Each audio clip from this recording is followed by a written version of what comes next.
2장 말씀입니다. 1장 후반부부터 2장 초반까지 말씀을 드리겠습니다. 이 믿음 진짜인가요? 생각해 보겠습니다. 제가 예수님을 만나고 나서 한참 이제 부도의 기간을 지나다가 신앙의 확신을 갖게 될 때는 88년도였습니다. 그때 이후로 지금까지는 크게 후회하거나 방황한 적이 없었습니다. 앞만 보고 믿음을 따라서 갔다고 볼 수 있습니다.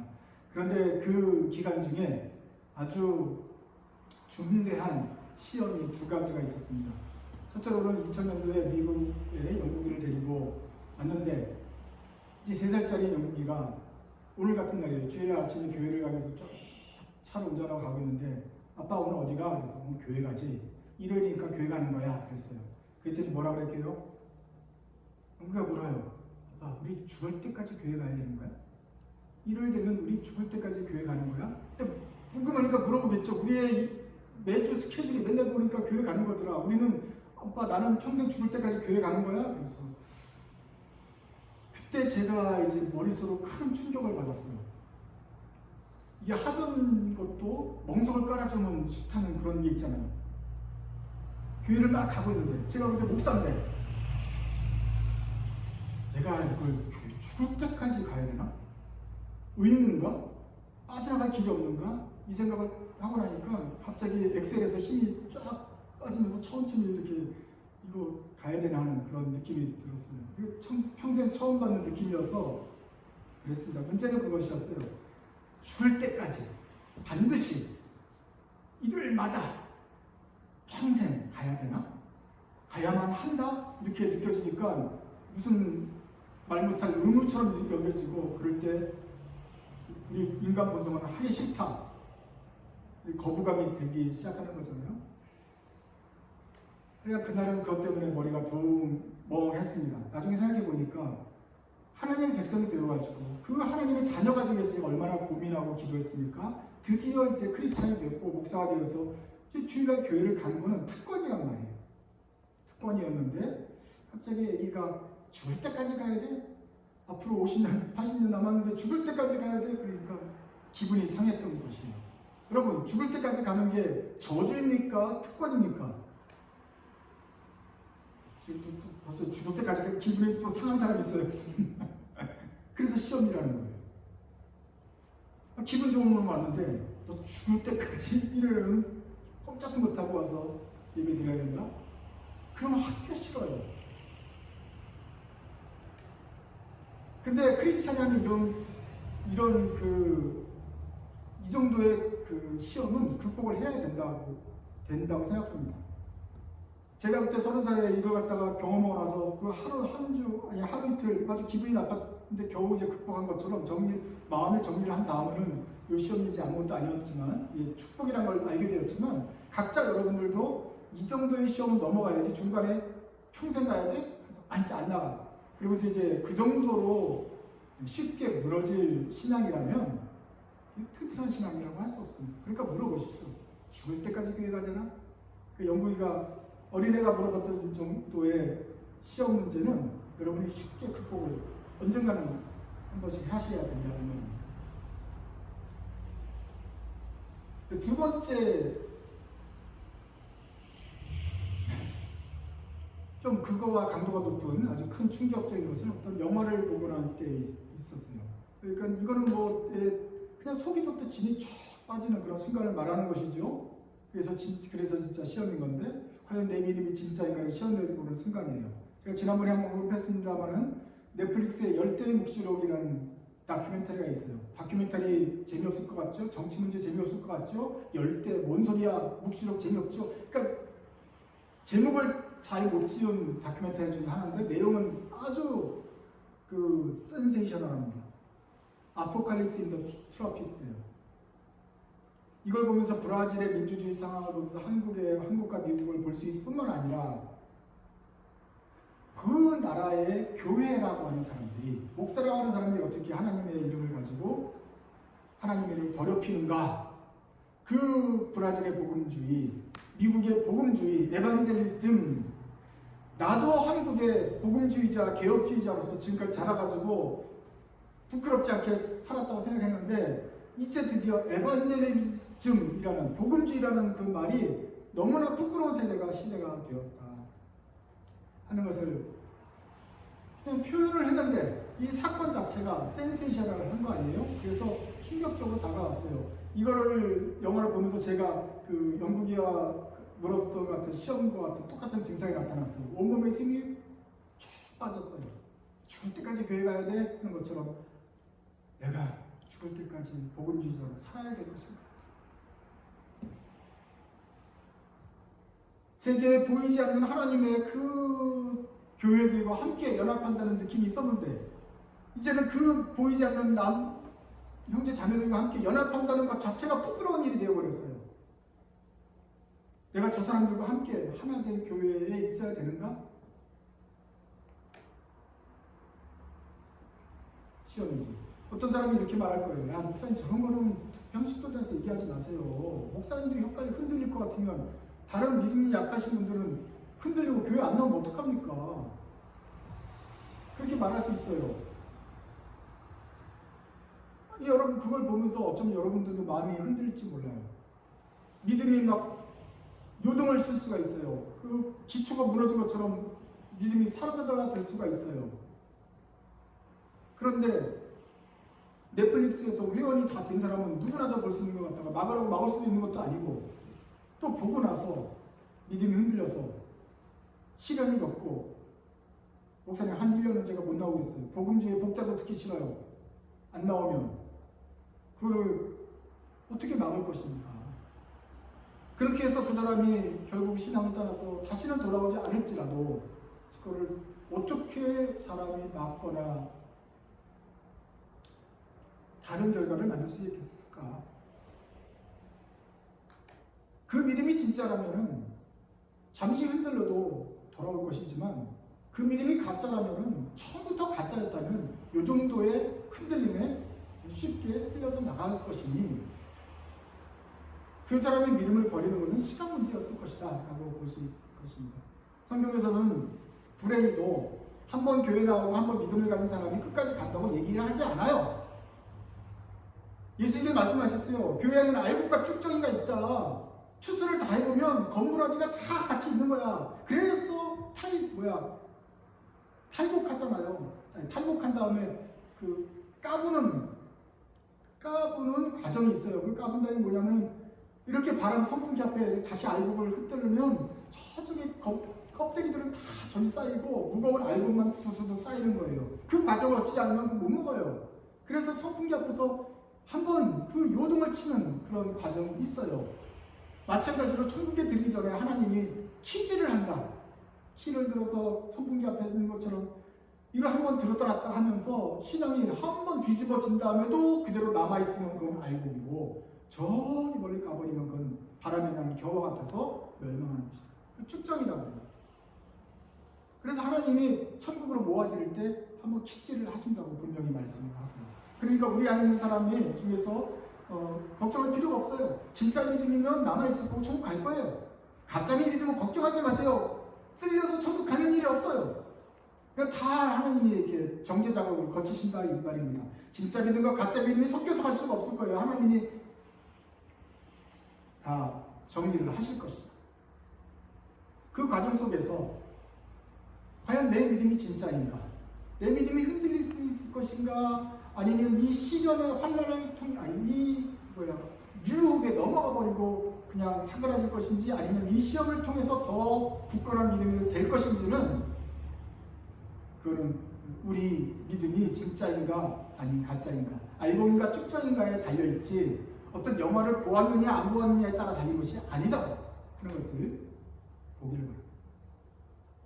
그래서 저는 그 영화를 보고 또 이런 시험 문제를 여러분이 많이 풀어보기를 원해요. 내가 죽을 때까지 평생 반드시 교회를 가야 되느냐 하는 그런 질문에 잠깐 흔들렸지만 다시 제가 돌아왔던 것처럼 여러분도 묻고 갈등하고 고민하다가 자신의 믿음을 확인하고 영화를 보면서 갈등하고 현실을 직시해가지고 속상하지만 부끄럽지만 또 다시 내가 있을 곳이 어딘지 생각해보는 그런 과정이 반드시 있어야만 한다.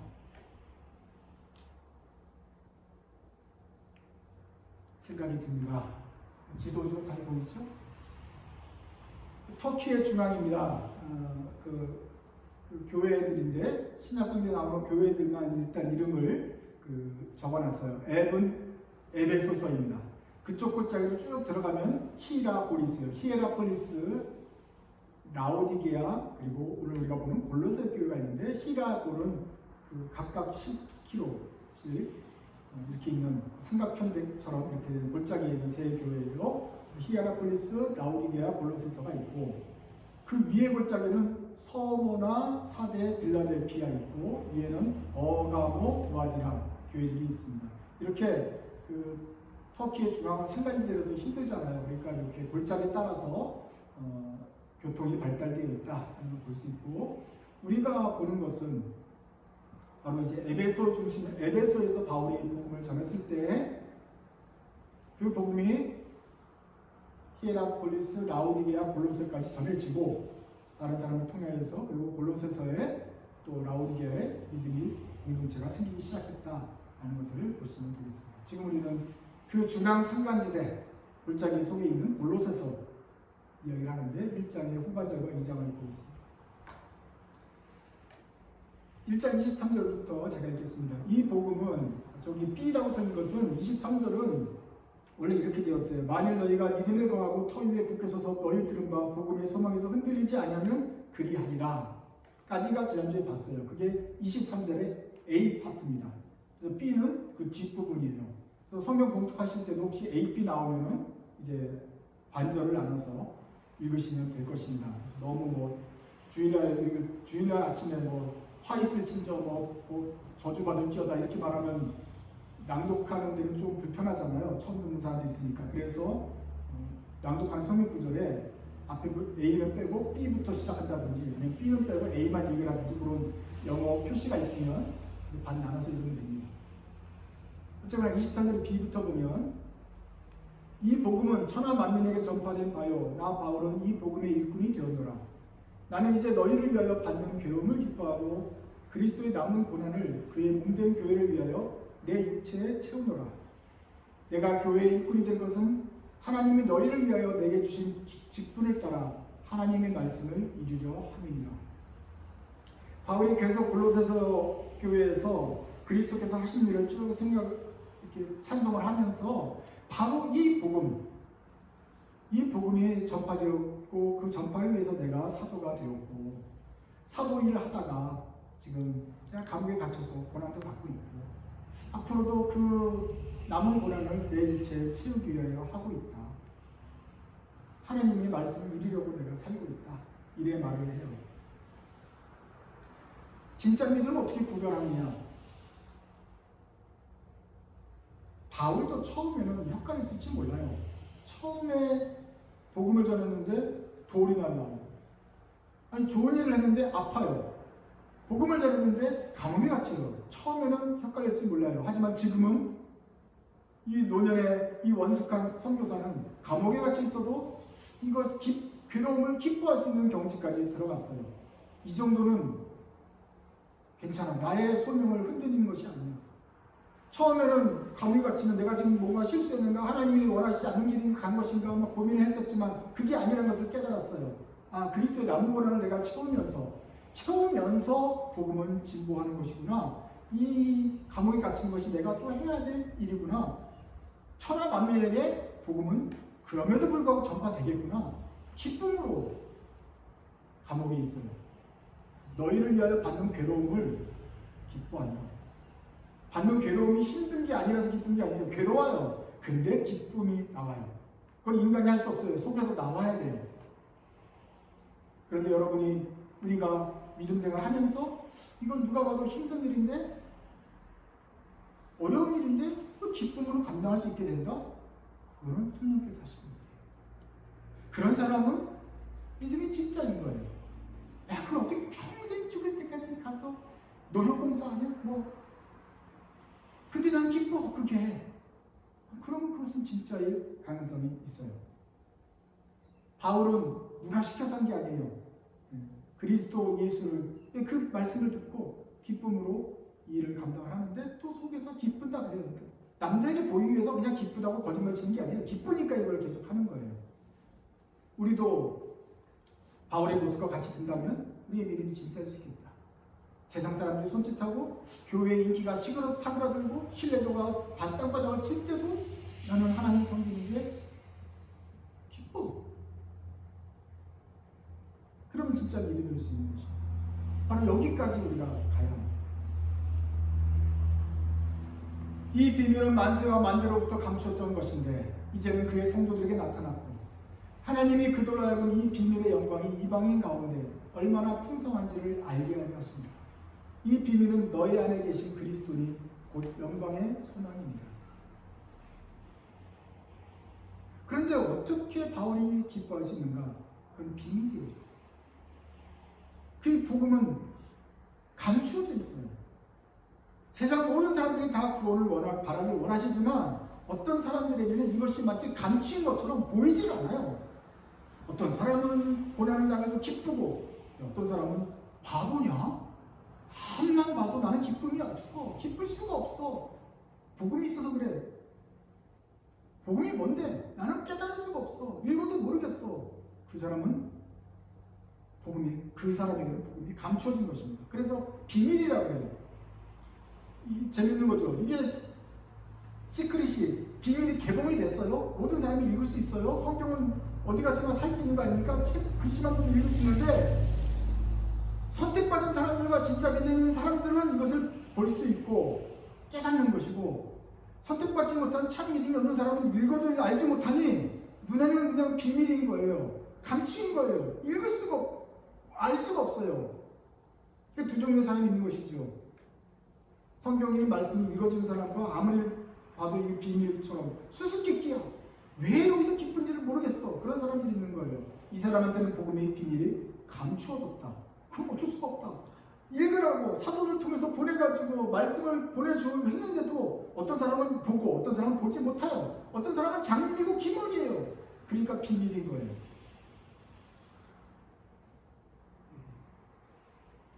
이거는 합리적으로 설명이 불가능합니다. 너는 왜 그리스도인인가? 왜 나는 교회를 다니고 그리스도를 따르는가? 세상이 이렇게 변하고 교회가 이렇게 잘못하는데도 그럼에도 불구하고 나는 왜 하나님 말씀을 믿는가? 그 마음을 믿는 마음이 속에서 여러 가지 영화를 보고 다큐멘터리를 보고 해도 흔들림이 없는가? 그건 비밀을 깨달았기 때문인 것이죠. 나도 좀 알려줘.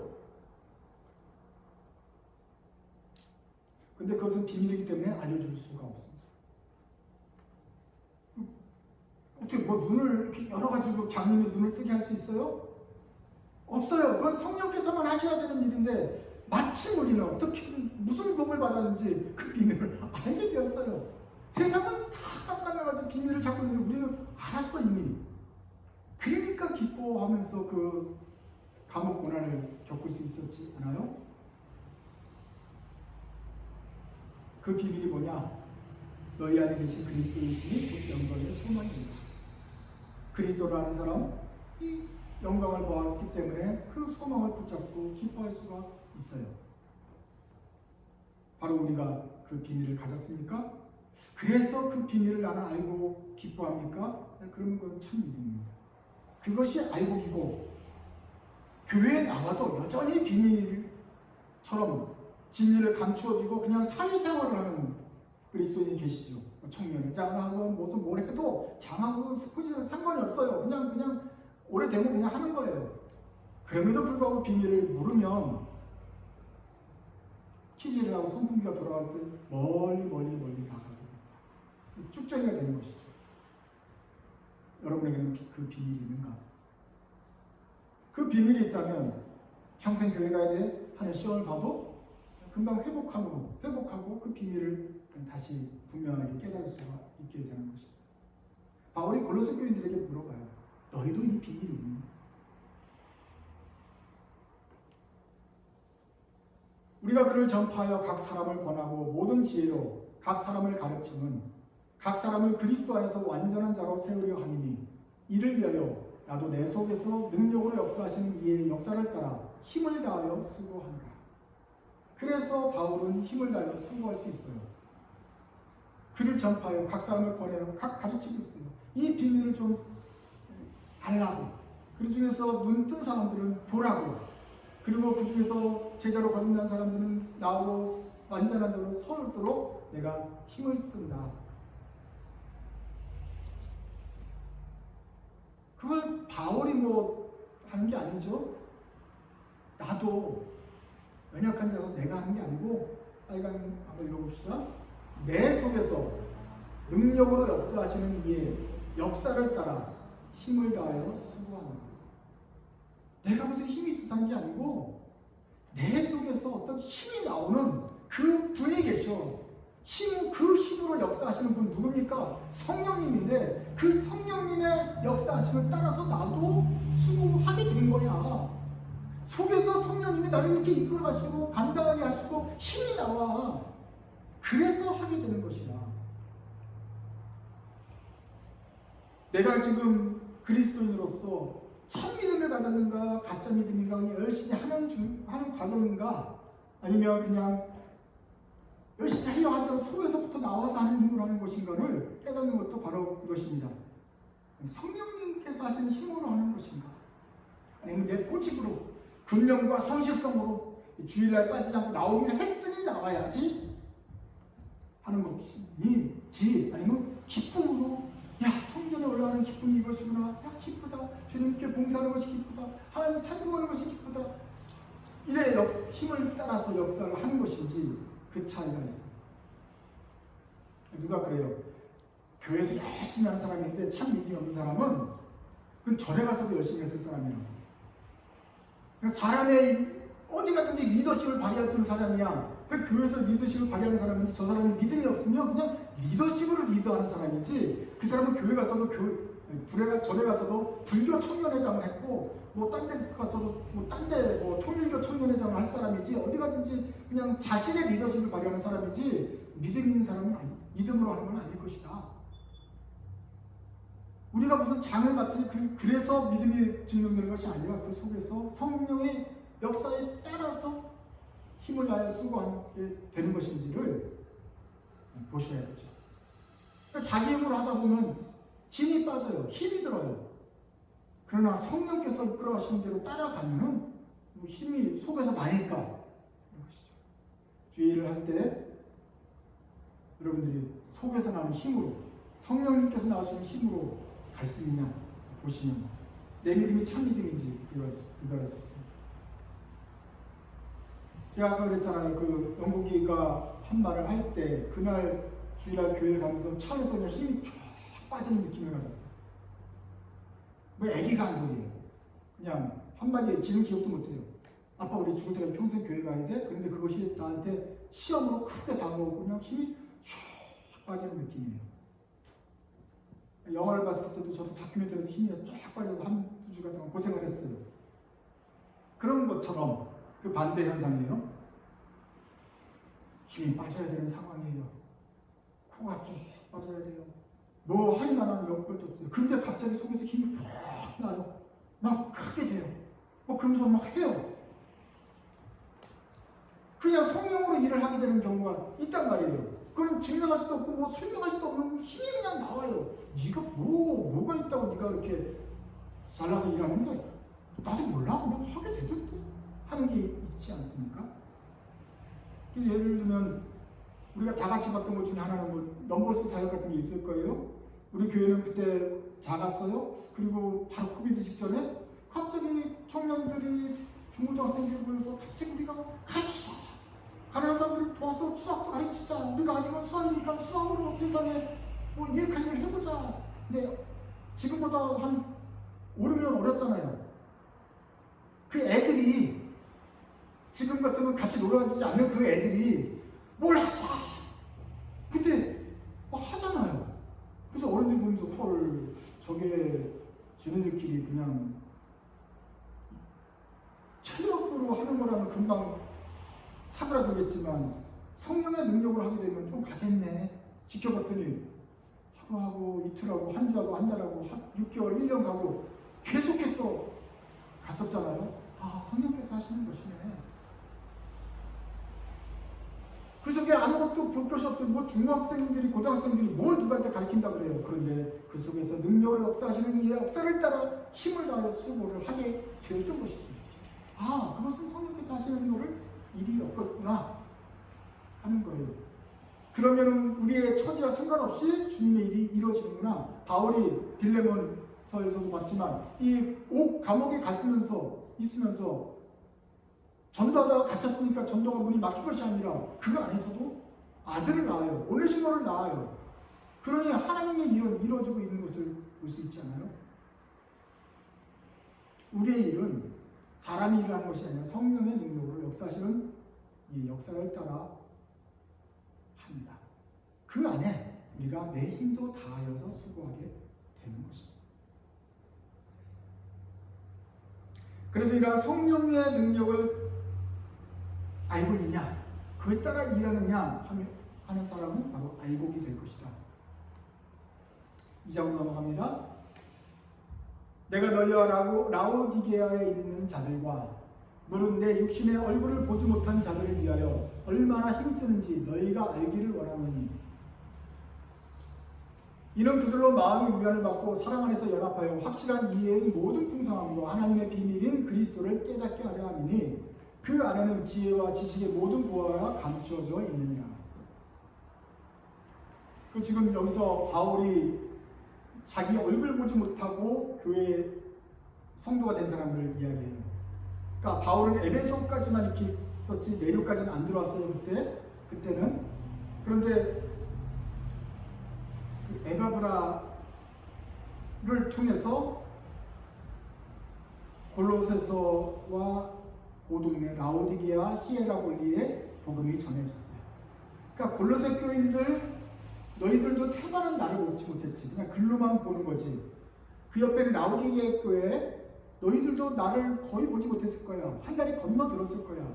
근데 나는 간접적으로지만 나도 열심히 너희를 위해서 힘쓰고 있어. 너희를 위해서 기도하고 있어. 함께 우리 동역하고 있어. 너희를 통해서 내가 위로도 받고 있어.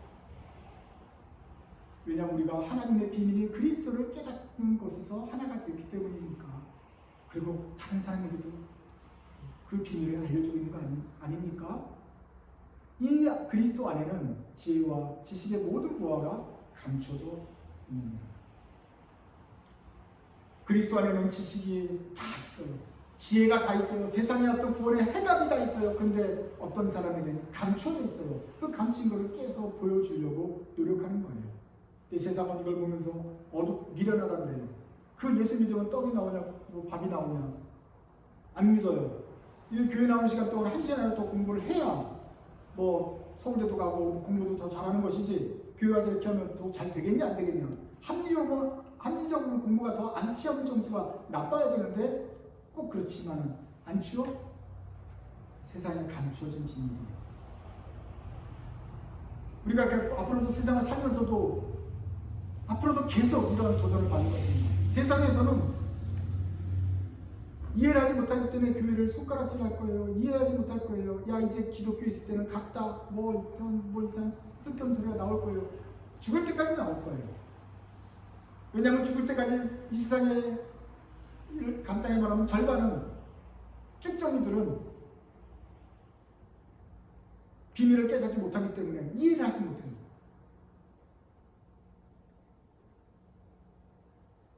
그런데 우리가 그냥 교회에 남아있을 수가 있는 이유는 단 한 가지, 그 비밀을 깨달은 탓입니다. 깨달았다면 남아서 보지 못해도 듣지 못해도 직접 보지 못해도 전달을 받은 그 복음 말씀을 듣고 믿음을 유지할 수가 있습니다. 세상 사람들은 알지 못하는 그 비밀을 깨달았다면 우리의 믿음이 끝까지 간다. 그래서 마지막 환난 날을 거치고 주님의 심판대 앞에 섰을 때 우리가 드디어 시험 합격, 하나님 앞에서 반드시 참 믿음이 있는 사람으로 드러나게 된다.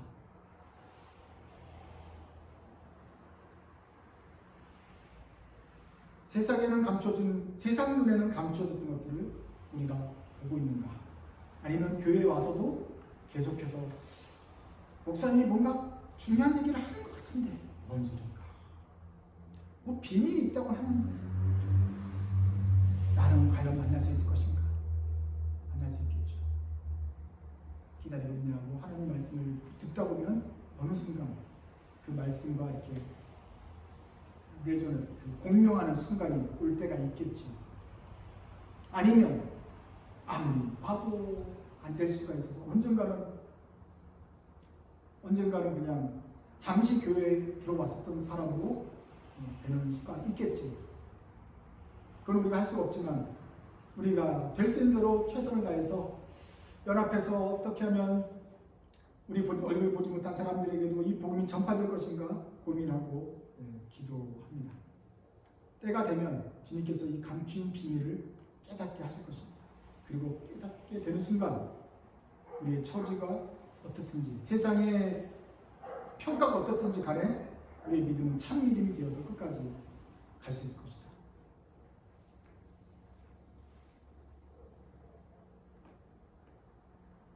4절부터 초락 한 절씩 번갈아가면서 읽겠습니다.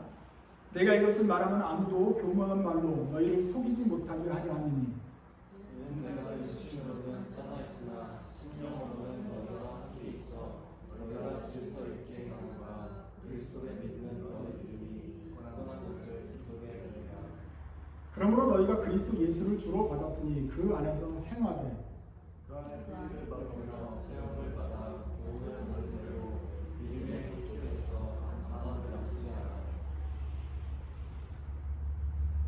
이 라오디게아 골로새 교회들은 비교적 한 달이 거쳐서 비교적 최근에 늦게 예수를 믿은 사람 교회예요.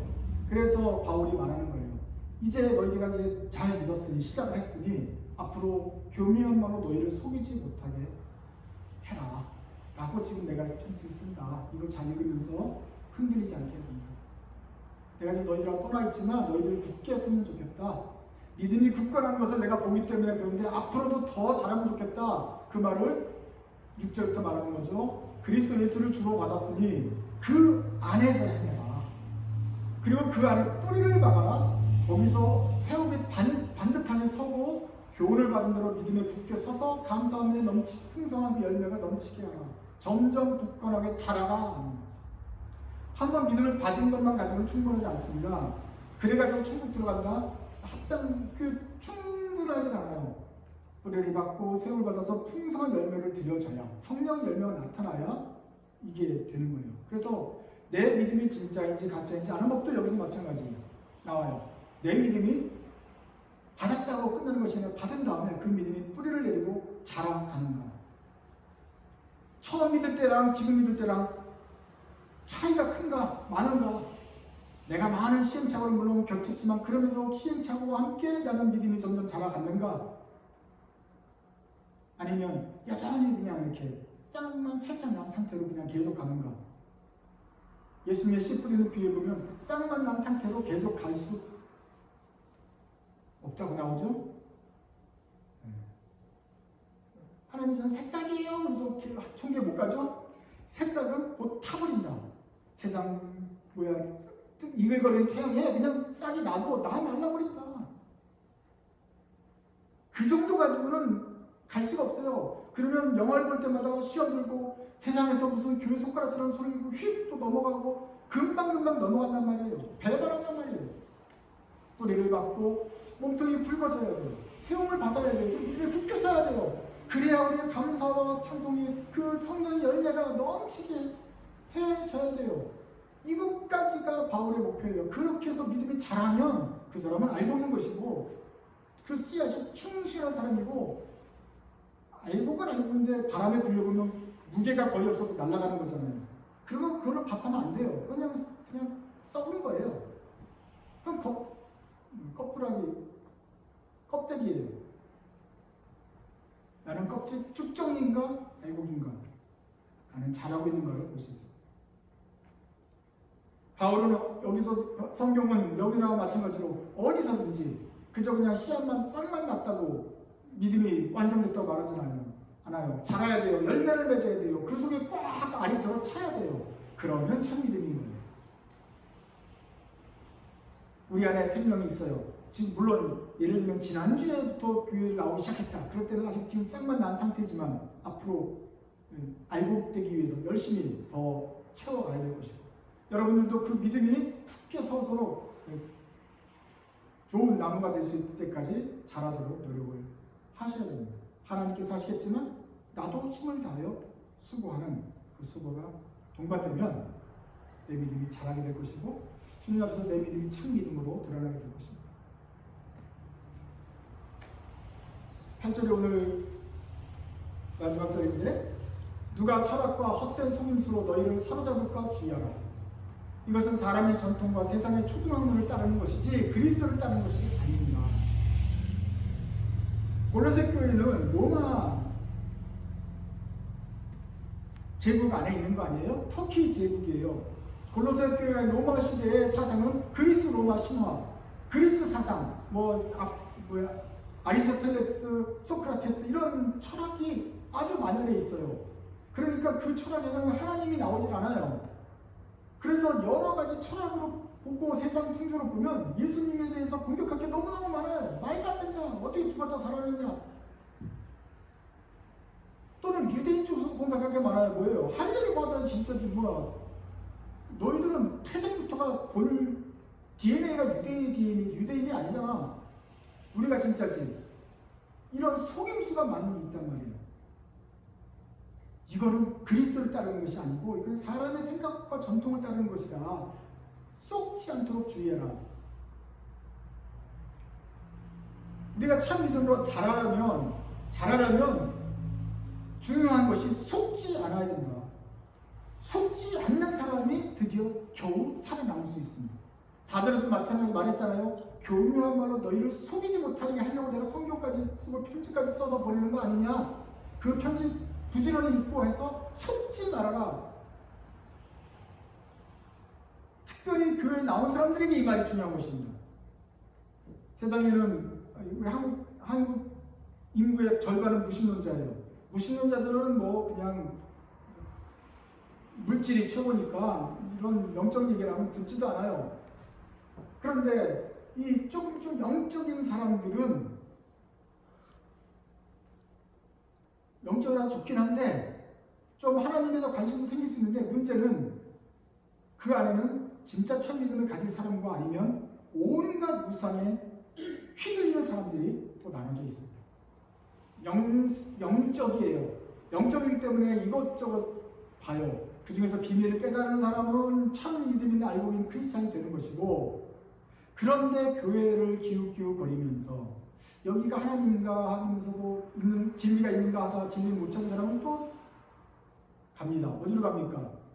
저쪽 무신론자로 가는 게 아니라 여기 동네에서 놀아요. 그래서 이단을 또 찾아가요. 통일교 여기는 또 어떻습니까? 뭐 정명성은 어떻습니까? 무슨 뭐 무당은 어떻습니까? 그래서 거기서 계속 그 이단들이 연결이 되는 거예요. 얘네들은 뭔가 영적이기 때문에 무신론이 아니라 계속 여기서 돌아요. 그러면서 기독교에 대해서는 진리를 발견 못했기 때문에 그냥 거기서 돌면서 온갖 잡다한 이단들을 가지고 있는 거예요. 갔다가 속임수도 갔다가 이단도 갔다가 하는 거예요. 우리 크리스천들이, 교회의 성도들이 바로 이런 위험에 놓여 있겠다. 왜냐하면 진정한 믿음 아니면 그 바깥은 이단이기 때문에. 우리도 영적이잖아요. 그러니까 여기서 믿음을 찾지 못하면 우리도 온갖 현란한 믿음, 동양의 믿음, 서양의 믿음, 통일의 믿음, 온 것을 왔다 갔다 하면서 여긴가 하면서 귀를 열다가 어떻게 또 잘못 걸리면 이상한 범죄자 밑에서 세뇌를 당하고 그렇게 될 수가 있다. 그러니 그리스도에게 마음을 쏟고 만난 분들은 혹시 옆에서 와서 철학과 속임수와 이단들이 너희를 또 속일까 주의해야 합니다. 그러면서 살아야 됩니다. 아이 뭐 이렇게 합니까? 하나님을 믿었으면 그냥 곧바로 좀 우리 믿음이 흔들리지 않게 붙잡아 주셔야 되는 거 아닙니까? 말할 수 있어요. 그렇지만 하나님은 우리를 온실 속의 화초로 키우기 원하지 않으세요. 너희들은 세상에 가라 하면 세상에 저 더러운 세상으로 가면 견딜 수가 있어야 되는데 그 전에 뿌리가 받고 튼튼해져가지고 건강해서 이렇게 건강한 나무로 자라야 세상과도 얘기가 되고 이단을 만나도 흔들리지 않을 뿐만 아니라 그 사람들을 계도를 하든지 도와주든지 할 터인데 막 콩나물처럼 빗쭉 말라가지고 흔들리고 목사님 안에서 목사님 말 안 들으면 막 이렇게 되는 정도 가지고는 세상에 나가서 역할을 하지 못한다. 그래서 자라라고 그랬잖아요.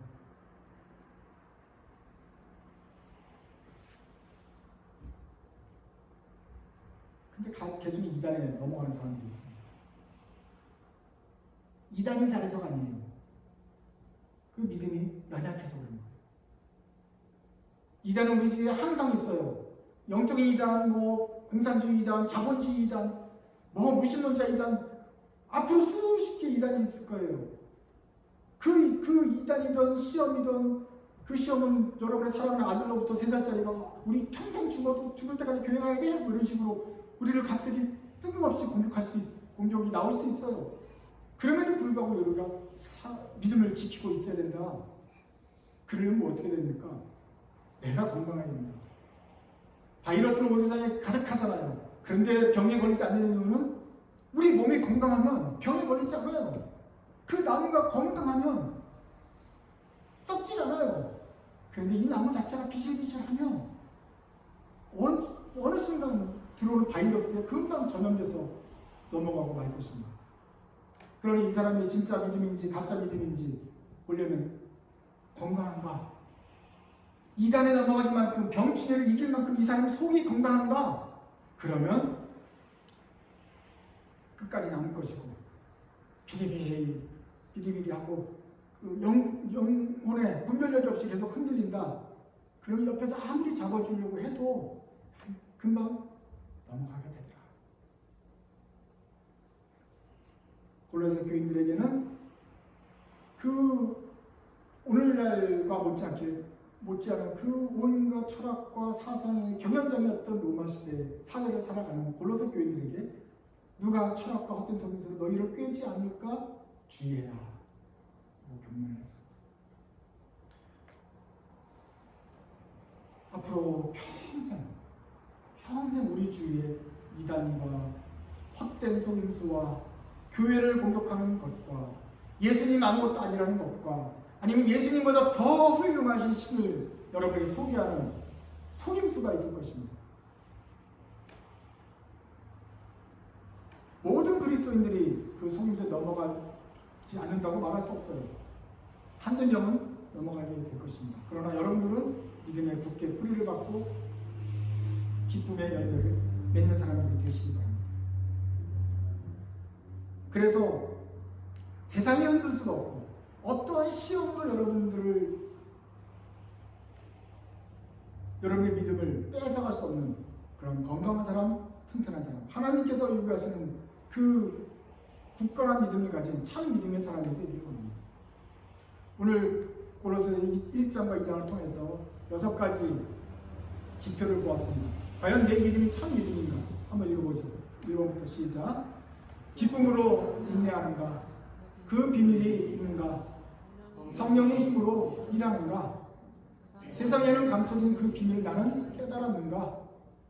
믿음이 자라가는가? 속지 않을 만큼 건강한가? 이러한 지표들을 보면서 내 믿음이 자라는지 확인하면 좋겠다. 우리 그리스도인들은 건강한 사람들을 더 건강하게 자라는 것은 그런 거 보지 마, 듣지 마, 세상 사람들로부터 그냥 떨어져서 우리끼리 그냥 안전하게 온실 속에 자라 하는 것이 아니고, 그럼에도 불구하고 우리가 기쁨으로 감옥에 속에도 불구하고 그 비밀을 가지고 버틸 수 있고 믿음이 자라가는가, 그렇게 세상과 병충해와 싸우면서 건강하게 자랄 수 있는가, 그런 사람들을 주님께서 원하시는 것입니다. 그리고 그런 사람들이 나야 알곡이라고 할 수가 있는 것입니다.